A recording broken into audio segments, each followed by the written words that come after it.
Hello students, myself Mohammad Alam Ansari. मैं अपने इस चैनल आलम फाउंडेशन क्लासेस के थ्रू आपको पढ़ा रहा था क्लास 12th की फिजिक्स। बच्चों, सबसे पहले तो सॉरी, मैं 2 दिन बाद आपको फिर पढ़ाने आ रहा हूँ। 2 से 3 दिन हो गए मेरे वीडियोस लेक्चर आपके क्लास के नहीं पढ़े हैं। तबीयत मेरी ठीक नहीं रह रही थी, इसलिए मैं 1-2 वीडियो बना पा रहा था। तो फिलहाल आज शुरू करते हैं। हमारा जो आज का टॉपिक है वो है इलेक्ट्रिक फ्लक्स। पिछले क्लास में हमने आपको बताया था कि मैं जो टॉपिक पढ़ाने वाला हूँ वो है आपका इलेक्ट्रिक फ्लक्स। जो इलेक्ट्रिक फ्लक्स से पहले कुछ बातें हमें बेसिक सीखनी है, जिसमें हमें पढ़ना है सबसे पहले area vector, plane angle and solid angle. तो शुरू करते हैं इलेक्ट्रिक फ्लक्स का पहला टॉपिक। जो इससे रिलेटेड जो पहला टॉपिक जो मुझे जानना चाहिए वो है एरिया वेक्टर। एरिया वेक्टर, ठीक है, जिसको हम हिंदी में कहेंगे क्षेत्रफल वेक्टर।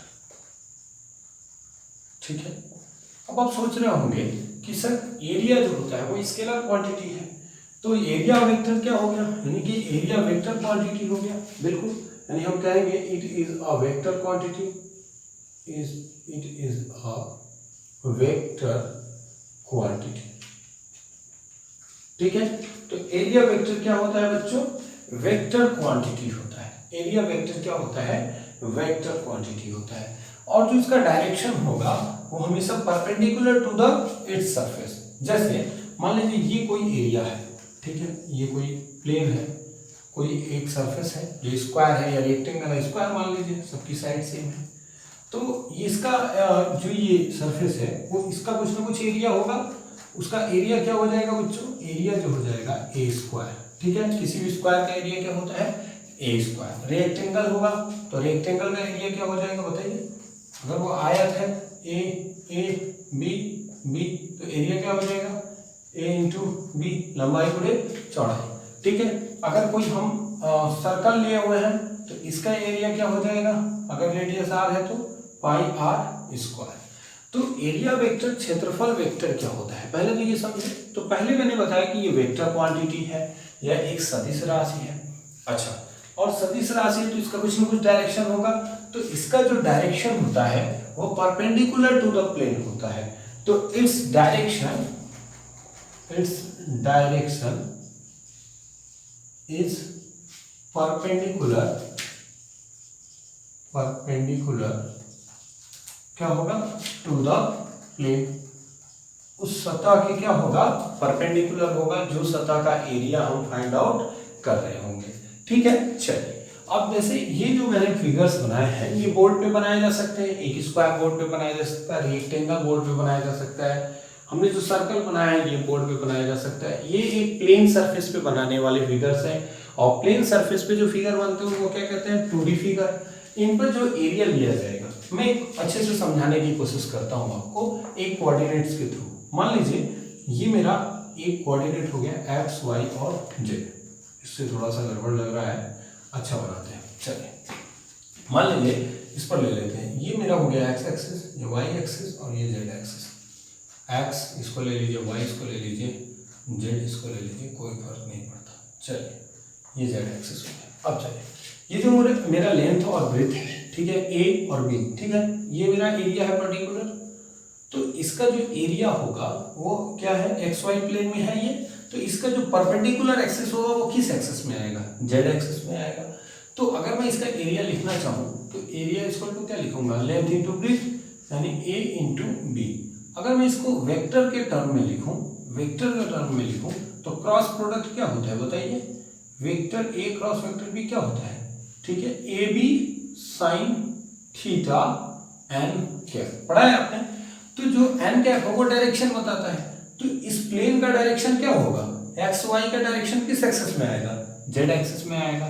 तो मैं अगर कहना चाहूँ आपसे कि इस प्लेन का जो एरिया वेक्टर का डायरेक्शन होगा वो क्या हो जाएगा? वो जेड एक्सिस में होगा, ऊपर की तरफ या नीचे की तरफ। यानी कि या तो हम पॉजिटिव डायरेक्शन में ले लें, जेड प्लस वाले में ले लें, या जेड माइनस वाले में ले लें। इसी तरह इस स्क्वायर का भी होगा। इस स्क्वायर पे कैसे होगा? कुछ यूं होगा, इस स्क्वायर पर ऐसे होगा। देखिए मैंने जैसे बोर्ड पे ये बनाया हुआ है, ये this is the area vector. ठीक है, या इसके अंदर घुसा हुआ, ऐसा समझ जाए कि इस तरह यहाँ अगर प्लेन है, मेरे हाथ को प्लेन समझे तो यहाँ एरिया वेक्टर कुछ ऐसा होगा। ये जो मैंने लाइन बनाई है ऐसे देखिए, ये जो प्लेन है ये मेरा प्लेन हो गया। ठीक है, दिस इज द एरिया एक रेक्टेंगल ही मान लीजिए, तो इसका एरिया वेक्टर या तो बाहर होगा या तो अंदर होगा, या तो मैं ये वाला डायरेक्शन लूंगा ये डायरेक्शन लूंगा। ठीक है, तो एरिया वेक्टर आपको बहुत बेसिक चीजें बतानी थी मुझे। एरिया वेक्टर क्या होता है, एक वेक्टर क्वांटिटी होती है, इस डायरेक्शन हमेशा क्या होता है, परपेंडिकुलर टू द प्लेन होता है। 2D सरफेस है तो दोनों तरफ होगा, आउटवर्ड और डाउनवर्ड, अंदर की तरफ या बाहर की तरफ। तो एरिया वेक्टर से रिलेटेड ये बातें पहले आप बना लें। ठीक है, जल्दी बनाइए, प्लीज पॉज करके नोट करिए। चलिए बच्चों, अगर मैं आपको यहाँ से ये मान लीजिए XY प्लेन में है, एक चीज यहाँ बता दूं, अगर मैं इसका एरिया वेक्टर लिखना चाहूँ तो क्या हो जाएगा, a स्क्वायर, देखिए लेंथ इंटू ब्रेथ। ठीक है, परपेंडिकुलर होगा तो sin 90 आएगा थीटा की वैल्यू, और sin 90 की वैल्यू 1 हो जाएगा, और n कैप की जगह मैं क्या लूंगा, k कैप ले सकता हूँ, या मैं इसको ऐसे भी लिख सकता हूँ, vector equal to a square और माइनस k कैप। क्यों, क्योंकि वो एरिया वेक्टर का डायरेक्शन या तो ऊपर की तरफ होगा या नीचे की तरफ होगा। तो मैंने कहा अगर z एक्सिस में होगा, अगर ये प्लेन x और y एक्सिस में रखी गई है, तो ये x और y एक्सिस में रखी गई, तो जिसका एरिया वेक्टर आएगा वो उसके परपेंडिकुलर आएगा, क्योंकि हमें पता है कि जो तीन एक्सिस होती है वो कुछ यूं होती है, ये x एक्सिस है, ये y एक्सिस है, ये z एक्सिस है। ठीक है बच्चों, तो अगर वो प्लेन x और y में रखा हुआ है तो उसका एरिया वेक्टर z एक्सिस में होगा। तो अगर वो पॉजिटिव डायरेक्शन में है तो plus k cap, negative direction में है तो माइनस k कैप। अगर वो y और z में है तो उसका एरिया वेक्टर क्या होगा, x एक्सिस में होगा। अगर x एक्सिस में पॉजिटिव है तो plus i cap, x axis में नेगेटिव है तो वो क्या हो जाएगा, माइनस i कैप। तो इस तरह से जो इसका एरिया लिखूंगा मैं वो a स्क्वायर k कैप हो जाएगा। अगर ये भी xy प्लेन में रखा हुआ है तो इसका जो एरिया वेक्टर होगा वो कितना हो जाएगा, पाई r स्क्वायर k कैप, या एरिया वेक्टर क्या हो जाएगा, पाई r square minus k cap. जिस डायरेक्शन में, जिस प्लेन में रखा होगा उसके परपेंडिकुलर आपको एक्सिस लेनी है उसके डायरेक्शन के लिए। तो एरिया वेक्टर क्या होगा, वेक्टर क्वांटिटी होगा, इसका direction perpendicular to the plane लेना है। तो ये आपने पॉज करके नोट कर रखा है पहले से ही, मुझे दो बातें नहीं बतानी थी, वो भी आपने नोट कर ली होंगी। आगे बढ़ते हैं, चलिए अब आगे बढ़ते हैं। अगर हम कहें कि सरफेस क्लोज है, इफ सरफेस इज क्लोज्ड, तो क्लोज्ड सरफेस की बात कर रहे हैं, इसका मतलब हम 3D फिगर की बात कर रहे हैं। जैसे कि मैं यहाँ पे कुछ क्लोज सरफेस बनाता हूँ आपको, जैसे कि एक सिलेंडर हमने बना लिया, ठीक है, यहाँ पे ऐसे, ठीक है। एक हमने क्या बना लिया, एक स्फीयर बना लिया, एक गोला बना लिया, ठीक है, एक क्यूब बना लिया। इन सब की अगर हम बात करें, ठीक है, तो इनके लिए एरिया वेक्टर हम कैसे डिसाइड करेंगे। देखिए बच्चों, एरिया वेक्टर डिसाइड करना बहुत ज़रूरी है, इसका डायरेक्शन पता होना बहुत ज़रूरी है, क्योंकि अगर ये नहीं पता रहेगा तो हम इलेक्ट्रिक फ्लक्स का सवाल नहीं लगा पाएंगे। तो देखिए, अगर सरफेस क्लोज्ड है, 3D सरफेस है, तो उसके लिए क्या होगा बच्चों, ध्यान से समझिए कि अगर सरफेस क्लोज्ड है तो उसका जो एरिया वेक्टर का डायरेक्शन होगा, एरिया वेक्टर का डायरेक्शन जो होगा वो क्या हो जाएगा, वो हमेशा आउटवर्ड फ्रॉम द सरफेस हो जाएगा, आउटवर्ड फ्रॉम द सरफेस। मैं कह सकता हूं आउटवर्ड फ्रॉम द सरफेस, हमेशा उस सरफेस से बाहर की तरफ होगा। जब भी हम किसी क्या करेंगे, किसी क्लोज सरफेस के लिए, 3D सरफेस के लिए अगर हम एरिया वेक्टर का डायरेक्शन निकालेंगे तो हमेशा क्या होगा, आउटवर्ड फ्रॉम द सरफेस। वो इनवर्ड भी होगा, अंदर की तरफ भी होगा, बट मोस्टली और हमें ज्यादातर, और हमें इसी का भी यूज करना है, आउटवर्ड फ्रॉम द सरफेस। जैसे मुझे इस क्यूब की बात करूं, ध्यान से देखिए, मैं इसका एक बार और अलग से स्ट्रक्चर बनाता हूं, सही सही थोड़ा ध्यान दीजिए। ये मैंने एक क्यूब बना रखा है, ध्यान से देखिए, दिस इज अ क्यूब, ठीक है बच्चों। और अगर ये क्यूब है या क्यूबॉइड है तो ध्यान से देखें, इसका एरिया इस सरफेस के लिए, इस सरफेस के लिए एरिया वेक्टर क्या होगा, एक तो हो सकता है अपवर्ड द सरफेस और एक होता है डाउनवर्ड भी हो सकता है। मतलब इस सरफेस के लिए ऊपर की तरफ भी हो सकता है और नीचे की तरफ भी हो सकता है। अब जिस रूम में बैठे होंगे उस रूम का जो छत होगा वो एक क्यूबॉइड होगा या क्यूब होगा, दोनों में से कोई कंडीशन हो सकता है, मोस्टली वो क्यूब होगा, क्यूबॉइड होगा। तो आप देखेंगे कि रूफ की जो छत होगा उस छत के या तो ऊपर लीजिए या उस छत से नीचे, जैसे फैन लटका हुआ वैसे ले लीजिए। तो एरिया वेक्टर अपवर्ड डायरेक्शन में लेना ही ज़्यादा बेहतर रहता है, बाहर की तरफ लेना ही सबसे ज़्यादा बेहतर रहता है, नॉर्मल उस प्लेन के लंबवत। अब ध्यान दीजिए, इस सरफेस पे कहाँ आएगा, ऐसे आएगा, इस सरफेस पे कहाँ आएगा, ऐसे आएगा, इस सरफेस पे कहाँ आएगा, ऐसे आएगा, और उसके सबसे बाहर वाले सरफेस पे कहाँ आएगा। तो अगर हम इस क्यूबॉइड की बात करें या क्यूब की बात करें तो इस पे जो सबसे ऊपर वाला सरफेस है आउटवर्ड, बाहर की तरफ, ऊपर की तरफ, इसमें क्या हो जाएगा, सरफेस ऐसे होगा तो इधर हो जाएगा, ये ऐसे होगा तो इसके नीचे हो जाएगा, ये सरफेस ऐसे होगा तो इसमें इधर हो जाएगा। ये जो सबसे पीछे वाला सरफेस है, जैसे मान लीजिए कि ये बोर्ड है, इसके इस सरफेस पे क्या होगा, चूंकि ये क्यूब के अंदर हूं मैं, बाहर से देखेंगे तो उसके उधर उस दूसरे साइड में जाएगा, जो ऐसे मैं बना सकता हूँ, इसमें बाहर ये ऐसे आ सकता है। तो इस तरह से मैं कह सकता हूँ कि जो क्यूब पर जो मैं एरिया वेक्टर्स के डायरेक्शन बनाऊंगा वो हमेशा आउटवर्ड होंगे। इसी तरह से अगर मैं इस स्फीयर के लिए बनाऊं, मान लेते हैं कि स्फीयर पे ये जो होगा कुछ यूं होगा, इस तरह से होगा, ठीक है। और ये जितनी लाइंस मैंने ड्रॉ कर रखी हैं ये सभी के सभी कहाँ से होकर जा रहे होंगे, उसके सेंटर से। कहाँ से होकर जा रहे होंगे, उसके सेंटर से। इस बात का ध्यान रखेंगे, ये सेंटर पे होगा, ये भी सेंटर पे, ये भी आएगा तो उसको सही से बनाएंगे तो ये सेंटर पे होगा, ठीक है। ये भी सेंटर पे होगा, ये भी सेंटर पे होगा, और इसको जब ड्रॉ करेंगे इस पे ये सेंटर पे होगा, परपेंडिकुलर टू द सरफेस होना चाहिए, ये हो गया, ठीक है। तो जो हमारा स्फीयर होगा उस पे आउटवर्ड डायरेक्शन में, बाहर की तरफ उसका एरिया वेक्टर का डायरेक्शन लेंगे। ये देखिए एक सिलेंडर है तो इसकी ये जो सरफेस, जो सबसे ऊपर वाला सरफेस होगा वो कुछ प्लेन सरफेस होगा, तो उस पे एरिया वेक्टर का डायरेक्शन कहाँ होगा, अपवर्ड। यहाँ क्या हो जाएगा, डाउनवर्ड, ठीक है, आउटसाइड में, बाहर की तरफ, ठीक। इस सरफेस पे क्या होगा, ये कर्व सरफेस होता है, ऐसे कर्व सरफेस होगा। अगर वो कर्व सरफेस है तो हमेशा उस पे क्या होगा, ऐसे बाहर की तरफ इस तरह से होगा, ठीक है। इस तरह से हमें एरिया वेक्टर का डायरेक्शन मिलेगा।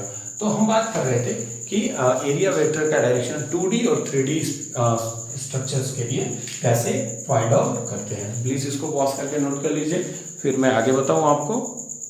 अब देखिए, अब हम पढ़ेंगे next topic, plane angle and solid angle, जिसको हम कहते हैं समतलीय कोण, समतलीय कोण व घन कोण, ठीक है बच्चों। समतलीय कोण के बारे में आपने बहुत अच्छे से पढ़ा होगा, इसको 2D एंगल भी बोलते हैं और इसको बोलते हैं 3D एंगल। अभी इसके बारे में बताऊंगा। 2D एंगल जो समतलीय कोण होता है वो किसी लाइन के थ्रू होता है, किसी रेखा के द्वारा बना होता है या किसी चाप द्वारा बना होता है, ठीक है। और घन कोण जो होता है वो किसी क्षेत्रफल द्वारा बना होता है, ठीक है। तो ये दो बातें जो मेन डिफरेंस है मैं बता रहा हूं आपको।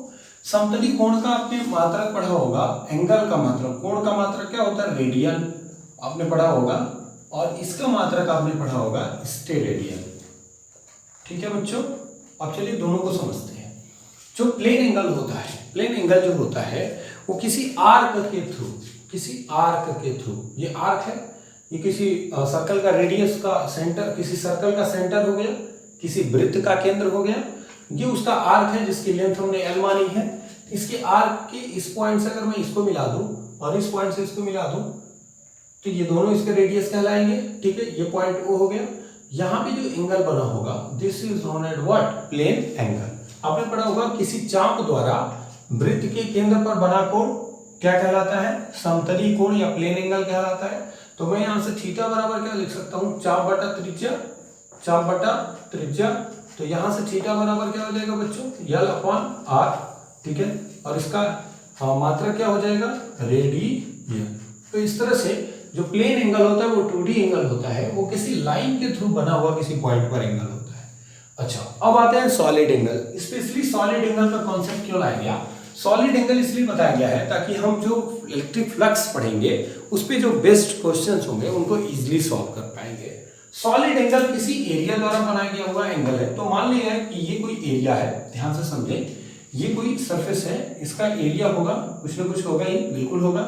और इसकी मैंने हर एक पॉइंट से, इस पॉइंट से, इस पॉइंट से, इस पॉइंट से, इस पॉइंट से, हर एक पॉइंट से मैंने एक पॉइंट यहाँ पे कंसिडर कर रखा है और उससे इनको मिला दिया, ठीक है।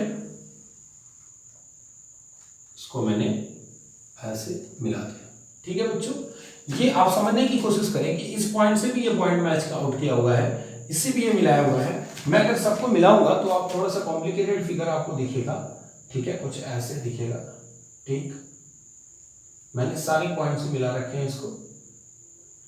इस एरिया के सरफेस के जितने भी आउटर साइड के पॉइंट है, जितने भी पॉइंट्स हैं उसके सर्कमफ्रेंस पे, मैंने उसे सारे से मिला दिया है इसको। अब ध्यान दीजिए सभी पॉइंट से मिलाने के बाद, ठीक है, यहाँ पे जो एंगल बनेगा इस एरिया के थ्रू इस पॉइंट पर ये एरिया बहुत छोटा है इसलिए मैं इसको डीए लिख रहा हूँ, ठीक है, और इस एरिया के थ्रू इस पॉइंट ओ पर, तो इसका रेडियस हर जगह सेम होगा। यहाँ पर जो बना हुआ एंगल होगा, this angle is known as what, this is known as D omega and this is what, solid angle. इसको हम क्या कहेंगे बच्चों, सॉलिड एंगल। क्या होता है सॉलिड एंगल, किसी भी एरिया के द्वारा, किसी भी ठोस पृष्ठ के एकांक के क्षेत्रफल द्वारा उसके केंद्र पर बना हुआ कोण ही क्या कहलाता है, घन कोण कहलाता है। किसी भी ठोस पृष्ठ के, किसी भी ठोस वस्तु के पृष्ठ क्षेत्रफल द्वारा उसके केंद्र पर बना हुआ कोण क्या कहलाता है, घन कोण कहलाता है। जैसे मैं अगर एक नया डायग्राम बनाऊं, जैसे मैं एक, ये मान लीजिए कोई सॉलिड स्फीयर है, कोई सॉलिड बॉडी है, ठीक है, यहाँ पे हमने कोई छोटा सा एरिया कंसिडर कर लिया। अब इसके थ्रू इसके सेंटर पे जो बना हुआ एंगल होगा, ये जो एंगल बनेगा यहाँ पे, this is known as what, D omega and this is what, solid angle. इस एरिया के थ्रू बनाया हुआ ये एंगल हो गया। मैं इस एरिया को डी एस या डी ए मान सकता हूँ, कोई दिक्कत नहीं। तो यहाँ पे क्या हो जाएगा, दिस इज डी ओमेगा। तो यहाँ से डी ओमेगा को जो हम डिफाइन करेंगे वो क्या हो जाएगा, D omega equal to D A upon R square, ठीक है। तो जो हमारा घन कोण होता है वो क्या होता है, किसी पृष्ठ क्षेत्रफल के द्वारा उस पृष्ठ के केंद्र पर, किसी ठोस पृष्ठ के पृष्ठ क्षेत्रफल द्वारा उस ठोस के केंद्र पर बना हुआ कोण ही क्या कहलाता है, घन कोण कहलाता है। इसे डी ओमेगा से दिखाते हैं। अगर पृष्ठ का क्षेत्रफल डीए हो और इस क्षेत्रफल, पृष्ठ क्षेत्रफल से इसकी दूरी कितनी हो, आर हो, तो हमारे लिए डी ओमेगा क्या हो जाएगा, D A upon R square. Please इसको पॉज करके नोट कर लीजिए, फिर आगे बताते। चलिए बच्चों, जो मैंने पिछला फिगर लिया था वो एकदम कोन टाइप का था। आप देखिए उसका जो सरफेस था कुछ इस तरह था, ठीक है। इस सेंटर से इसकी दूरी और इस सेंटर से इसकी दूरी सेम थी। अगर ऐसा ना हो करके हमारा सरफेस कुछ इस तरह का हो, इस तरह का अगर हमारा सरफेस होगा तो इसके लिए हमारा जो सॉलिड एंगल होगा वो क्या होगा, उसके बारे में हम देखेंगे ध्यान से। तो पहले बच्चों इसका जो एरिया वेक्टर होगा वो सरफेस ऐसे नहीं है, ऐसे नहीं है सरफेस तो ऐसे है। तो सरफेस का जो एरिया वेक्टर का डायरेक्शन होगा वो परपेंडिकुलर टू प्लेन, तो ये हो जाएगा वेक्टर ए, ठीक है। जो हमारा एरिया का डायरेक्शन होगा वो क्या हो जाएगा, वो परपेंडिकुलर टू प्लेन हो जाएगा। तो वो हमारा कितना हो जाएगा, डी ए हो जाएगा, ठीक है बच्चों। और अगर ये इसका एरिया वेक्टर का डायरेक्शन डी ए है तो इस पर अगर मैं यहाँ पे एक डायरेक्शन बनाऊं, अगर ये थीटा है, यहाँ से देखिए तो ये मेरा क्या हो जाएगा, ये हो जाएगा डी ए कॉस थीटा हो जाएगा ना। अगर ये थीटा एंगल होगा तो क्या हो जाएगा बेचारा, डी ए कॉस थीटा। और हमेशा याद रखिए अगर ये रेडियस आर है, ये पॉइंट ओ है, इसका जो हमने एरिया मान चुका हूँ मैं, वो डी ए मान चुका हूँ।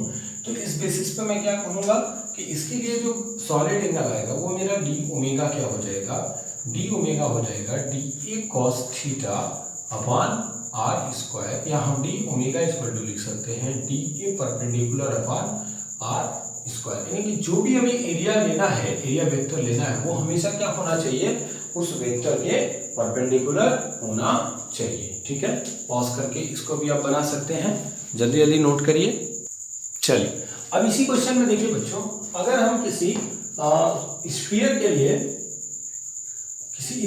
लिए अगर हम क्या निकालें, सॉलिड एंगल निकालें, तो वो कितना हो जाएगा, किसी ठोस गोले के लिए, तो किसी गोले के लिए जो सॉलिड एंगल होगा वो D omega equal to D A perpendicular upon क्या होता है, आर स्क्वायर। बड़ी मजे की बात ये देखिए कि जो सॉलिड एंगल होगा उस पर एरिया वेक्टर का डायरेक्शन परपेंडिकुलर टू प्लेन होगा, उसमें कोई दिक्कत नहीं है। डी ओमेगा की जगह अगर हम ओमेगा लिखें, पूरे उस सॉलिड स्फीयर के लिए हम क्या लिख रहे हैं, पूरे सॉलिड स्फीयर के लिए सॉलिड एंगल क्या मान लिया हमने, क्या होगा, ओमेगा, पूरे स्फीयर के लिए, ठीक है। Omega equal to D A क्या हो जाएगा, चूंकि डी ए इक्वल टू हम लिख लेंगे ए, और ए क्या होगा 4 pi R square. If the radius of the sphere is क्या, आर, उस स्फीयर का जो रेडियस है वो कितना है, आर है। तो क्या हो जाएगा, W equal to 4 pi R square upon R square. R square से आर स्क्वायर कैंसिल हो गया, तो ओमेगा कितना आ गया मेरा, सॉरी डब्ल्यू नहीं, omega equal to 4 pi R square upon R square. तो ओमेगा क्या आ गया, 4 पाई स्टेप रेडियन। तो अगर कोई आपसे पूछे कि किसी सॉलिड स्फीयर के थ्रू सेंटर पे बना हुआ जो सॉलिड एंगल होता है वो कितना होता है, तो वो कितना होता है बच्चों 4 पाई r स्क्वायर। उसको भी आप पॉज करके नोट कर लें। चलिए बच्चों, अभी तक हमने पढ़ा, अभी जो मैंने स्टार्ट किया उसमें हमने आपको बताया कि एरिया वेक्टर क्या होता है, उसके बाद प्लेन एंगल क्या होता है और सॉलिड एंगल क्या होता है। अब हम अपने मेन टॉपिक पे आएंगे, इलेक्ट्रिक फ्लक्स। इलेक्ट्रिक फ्लक्स बच्चों, इलेक्ट्रिक फ्लक्स, वैद्युत फ्लक्स क्या होता है, तो छोड़ दीजिए इलेक्ट्रिक को, पहले फ्लक्स समझिए। फ्लक्स क्या होता है, the number of line passing through a surface area is known as flux. किसी भी पृष्ठ क्षेत्रफल से गुजरने वाली रेखाओं की संख्या ही फ्लक्स कहलाती है। अगर वो रेखाएं किसी लाइट की हैं, लाइट बीम है और वो पास हो रही हैं किसी सरफेस से, तो वो क्या होगा, लाइट के लिए लाइट फ्लक्स कहलाएगा। अगर वही रेखाएं इलेक्ट्रिक का है तो इलेक्ट्रिक फ्लक्स कहलाएगा। अगर वही लाइंस मैग्नेटिक लाइंस हैं और किसी सरफेस एरिया से पास हो रही हैं तो मैग्नेटिक फ्लक्स कहलाएगा। बहुत सिंपल सा कॉन्सेप्ट है बच्चों। फ्लक्स क्या मतलब होता है, the number of line passing through a surface area, किसी पृष्ठ से गुजरने वाली रेखाओं की संख्या, उसका फ्लक्स कहलाएगी। अब यहाँ पे the number of line passing through a surface area is known as flux. तो इलेक्ट्रिक फ्लक्स का क्या आप डेफिनेशन देंगे, तो इट इज इलेक्ट्रिक फ्लक्स का डेफिनेशन क्या होगा, the total number of electric lines, ठीक है, which is passing through a surface area is known as electric flux। किस क्या मतलब हुआ, किसी पृष्ठ से वो पृष्ठ कहाँ होगा, वैद्युत क्षेत्र में स्थित होगा, तभी तो उससे वैद्युत बल रेखाएं गुजरेंगी। तो क्या होगा, किसी पृष्ठ से वैद्युत क्षेत्र में स्थित, ठीक है। आप ऐसा भी लिख सकते हैं कि वैद्युत क्षेत्र में स्थित किसी पृष्ठ से, ठीक है, किसी पृष्ठ से गुजरने वाली क्या होंगी, वैद्युत बल रेखाओं की संख्या, वैद्युत बल रेखाओं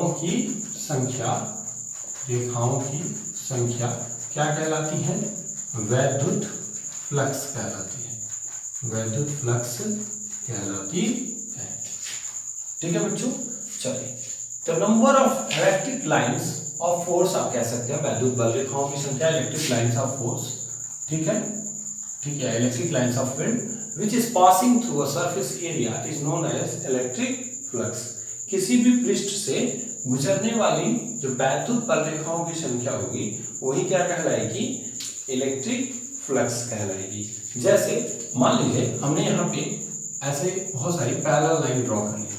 अगर मैं ऐसे बहुत सारी पैरेलल लाइन ड्रॉ करता हूँ तो ये किसको रिप्रेजेंट कर रही है, इलेक्ट्रिक फील्ड को रिप्रेजेंट कर रही है। कैसे इलेक्ट्रिक फील्ड को रिप्रेजेंट कर रही है बताइए फटाक से, ये यूनिफॉर्म इलेक्ट्रिक फील्ड को रिप्रेजेंट कर रही है, ठीक है। इसमें हमने कोई सरफेस एरिया ले लिया, ठीक है, यहाँ देखिए मैंने एक सरफेस एरिया लिया, ठीक है। इससे अब क्या हो रही है, इस एरिया से 1 2 3 4 5 वैद्युत बल रेखाएं होके गुजर रही हैं। तो इस एरिया से जो फ्लक्स होगा, पहली बात बेसिकली इसको फाई से रिप्रेजेंट करेंगे, इस बात को ध्यान रखिएगा। इलेक्ट्रिक फ्लक्स है तो फाई ई, जब मैग्नेटिक में जाएंगे बच्चों तो फाई बी से रिप्रेजेंट करेंगे। तो क्या हो जाएगा, इलेक्ट्रिक फ्लक्स फाई ई। तो यहाँ पे जो फाई ई आएगा वो ध्यान दीजिए, ये जो फाई ई है वो क्या होगा, नंबर ऑफ लाइंस से काउंट किया जाएगा। How many number of lines passing through this surface area, इस सरफेस एरिया से कितनी लाइंस पास हो रही हैं वही उसका इलेक्ट्रिक फ्लक्स कहलाएगा। अब आप सोच रहे होंगे इसका जो फ्लक्स है वो डिपेंड किस पर कर रहा है। तो एक तो इंटेंसिटी ऑफ इलेक्ट्रिक फील्ड कितना ज्यादा उसका मैग्नीट्यूड है, और दूसरा इसका एरिया कितना ज्यादा है। अगर मैं एरिया बहुत छोटा ले लूँ, मान लीजिए हमने इतना छोटा सा एरिया ले लिया, तो इससे कितनी लाइंस पास हो रही हैं, केवल 2 लाइन पास हो रही हैं, ठीक है। तो ये डिपेंड करता है कि उस एरिया का उस सरफेस का एरिया कितना है और उस इलेक्ट्रिक फील्ड की इंटेंसिटी कितनी है। तो इलेक्ट्रिक फ्लक्स को डिफाइन कैसे करेंगे, चलिए इसको देखते हैं। पहले ही पॉज करके नोट करिए, फिर मैं बताता हूँ what is the definition of electric flux. अब देखिए बच्चों, मैंने अभी कहा कि इलेक्ट्रिक फ्लक्स को कैसे डिफाइन करेंगे। तो इलेक्ट्रिक फ्लक्स फाई ई बराबर होगा E इंटू ए, ठीक है, phi E equal to E into A. अगर मैं ये इलेक्ट्रिक फील्ड का डायरेक्शन ले लूँ, ध्यान से मेरी बात सुनिए, और मैं बहुत स्ट्रॉन्ग इलेक्ट्रिक फील्ड लेता हूँ तो electric lines of force pass होंगी, और उसमें हमने कोई सरफेस एरिया काउंट कर लिया। चलिए, तो अब ध्यान दीजिए, इसका एरिया हमने ए ले लिया, तो क्या हो जाएगा, जो फाई ई इक्वल टू हो जाएगा वो ई इंटू क्या हो जाएगा, ए हो जाएगा। बट अगर हम अनदर फिगर पे, दूसरे फिगर पे बात करें, कोई दूसरा हम डायग्राम ले लें, जैसे ये इंटेंसिटी ऑफ इलेक्ट्रिक फील्ड का डायरेक्शन हो गया कुछ इस तरह का, इसमें हमने एक बड़ा सा सरफेस लिया है, ठीक है, इसका सरफेस एरिया हम ए मान चुके हैं, ठीक है। इस पे पहले हमने एक छोटे से सरफेस के लिए निकाला है, एक छोटे से सरफेस के लिए इंटेंसिटी ऑफ इलेक्ट्रिक फील्ड का डायरेक्शन ये हो गया, ठीक है। तो यहाँ पे अगर हम ये दोनों vector quantity, vector E dot vector ए बराबर फाई थी, तो यहाँ पे देखिए, अगर मैं इसका एरिया वेक्टर ले लूँ इस सरफेस का, तो इंटेंसिटी ऑफ इलेक्ट्रिक फील्ड का डायरेक्शन ये हो गया मेरे लिए, ई हो जाएगा, ठीक है। इसका एरिया वेक्टर ये हो जाएगा डी ए, ठीक है, इसके बीच का angle theta.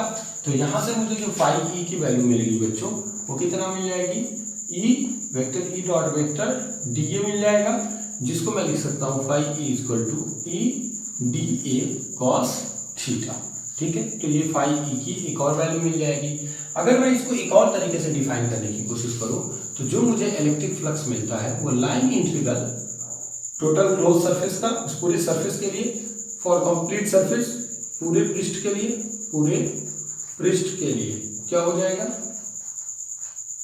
Phi E equal to समाकलन पूरे सरफेस का लाइन इंटीग्रल करेंगे, क्लोज इंटीग्रल करेंगे, और क्या हो जाएगा, vector E dot vector D ए। ये हमारे पूरे पृष्ठ का क्या बताएगा, इलेक्ट्रिक फ्लक्स बताएगा। तो बच्चों, इलेक्ट्रिक फ्लक्स को रिप्रेजेंट करने के लिए हम फाई ई का इस्तेमाल करेंगे। फॉर्मूला क्या मिल गया हमें, ई इंटू ए। अब देखिए, इसको हमने चेंज किया, ई ए कॉस थीटा भी हो जाएगा यहाँ पे, अब चाहे तो चेंज कर सकते हैं। और इसका जो यूनिट होगा वो क्या हो जाएगा, इंटेंसिटी ऑफ इलेक्ट्रिक फील्ड का यूनिट क्या होता है, न्यूटन पर, याद करिए, न्यूटन पर कूलम, और एरिया का मीटर स्क्वायर, तो क्या हो जाएगा इसका यूनिट, न्यूटन मीटर स्क्वायर पर कूलम। या हम इसको और क्या लिख सकते हैं, तो याद करिए कि जो ई होता है, इलेक्ट्रिक फील्ड ई जो होता है, उसको हम क्या लिख सकते हैं, न्यूटन मीटर पर कूलम को हम वी लिखते हैं, वोल्ट लिखते हैं, तो इसको हम V into volt into metre भी लिख सकते हैं। तो इसका जो अन्य मात्रक आएगा वो क्या आ जाएगा, वोल्ट मीटर। तो बच्चों, मैंने इलेक्ट्रिक फ्लक्स के लिए आपको बताया कि क्या यूज करना है, vector E dot vector A, इसका यूनिट होगा न्यूटन पर कूलम या न्यूटन मीटर स्क्वायर पर coulomb, newton coulomb into metre square. ये मैंने ई की जगह क्या लिखा, न्यूटन पर coulomb, E equal to F upon Q, तो न्यूटन पर कूलम हो गया, और एरिया का मीटर स्क्वायर, तो न्यूटन मीटर स्क्वायर पर कूलम, और यहाँ इसको वोल्ट मीटर, वी क्या है, वी बच्चों वोल्ट है, वोल्ट इंटू मीटर भी लिख सकते हैं, ठीक है। इसका डायमेंशन क्या हो जाएगा भाई, इसका जो बीमा होगा, उसका बीमा क्या हो जाएगा बच्चों, जल्दी बताइए। तो इंटेंसिटी ऑफ इलेक्ट्रिक फील्ड का डायमेंशन क्या होगा, चलिए नहीं पता है, एम एन टी पर माइनस 2 फोर्स का पता चल गया, कूलम एटी होगा, मीटर स्क्वायर एल स्क्वायर हो जाएगा, तो ये क्या हो जाएगा, एम एल पे पावर 3, टी पे पावर माइनस का 3, और ए टू द पावर माइनस का 1। ये हो जाएगा डायमेंशन ऑफ फाई ई। एक बात और बच्चों, ये कौन सी राशि होगी, एक अदिश राशि होगी, क्योंकि आपको पता है कि दो वेक्टर क्वांटिटीज का स्केलर प्रोडक्ट, दो वेक्टर क्वांटिटी का स्केलर प्रोडक्ट हमेशा क्या होता है, स्केलर ही होता है। प्लीज इसको पॉज करके नोट कर लीजिए। तो ये आपने नोट कर लिया बच्चों। आज हमने सीखा कि इलेक्ट्रिक फ्लक्स क्या होता है, सॉलिड एंगल क्या होता है, प्लेन एंगल क्या होता है, और हमने लास्ट जो सबसे पहले सीखा था वो सीखा था एरिया वेक्टर। आज मैंने जो कुछ भी पढ़ाया उसके एप्लीकेशंस देखेंगे। एरिया वेक्टर जो हमने intensity of electric field find out किया है, उसी तरह हम intensity of electric field different conditions में फाइंड करेंगे गॉस थ्योरम को पढ़ करके। लेकिन अभी बच्चों, पहले अभी हमें फ्लक्स निकालना होगा, तो अभी इससे फ्लक्स से रिलेटेड क्वेश्चंस हम अगले वीडियो लेक्चर में देखेंगे। चूंकि मैं इतना लंबा वीडियो लेक्चर बना दे रहा हूँ तो काफ़ी दिक्कत हो रही है आपको पढ़ने के लिए, इसीलिए मैं सोच रहा हूँ उसको कई पार्ट में छोटा छोटा करके बनाऊंगा। 30 से 35 मिनट का वीडियो लेक्चर बनाऊंगा। मुझे उम्मीद है कि आज का भी वीडियो लेक्चर 30 मिनट का ही हो चुका होगा। तो आप इसको पहले जितना पढ़ाया उसको तैयार करिए, अगले वीडियो लेक्चर में बिल्कुल इसको रिवाइज करके आइएगा, क्योंकि इसको रिवाइज करके अगर आप आएंगे तो ज़्यादा अच्छे से समझ में आएगा। तो अगला वीडियो लेक्चर जो होगा वो इलेक्ट्रिक फ्लक्स का ही होगा और उससे रिलेटेड कुछ प्रॉब्लम्स देखेंगे। उसके बाद शुरू करेंगे गॉस थ्योरम। तो गॉस थ्योरम का बेसिक कॉन्सेप्ट शुरू कर देंगे अगले वीडियो लेक्चर में, और इलेक्ट्रिक फ्लक्स को पूरा विदोर पढ़ लेंगे। प्लीज़ आज जितना आपने पढ़ा उसको कॉपी पे नोट कर लीजिए, नोट्स बना लीजिए। आज मेरे चैनल पे आप अगर नए हो तो प्लीज़ मेरे चैनल को लाइक से और सब्सक्राइब कर दीजिए और बेल आइकन को हिट कर दीजिए और कमेंट करके ज़रूर बताइए कि आज का वीडियो आपको कैसा लगा। Thank you.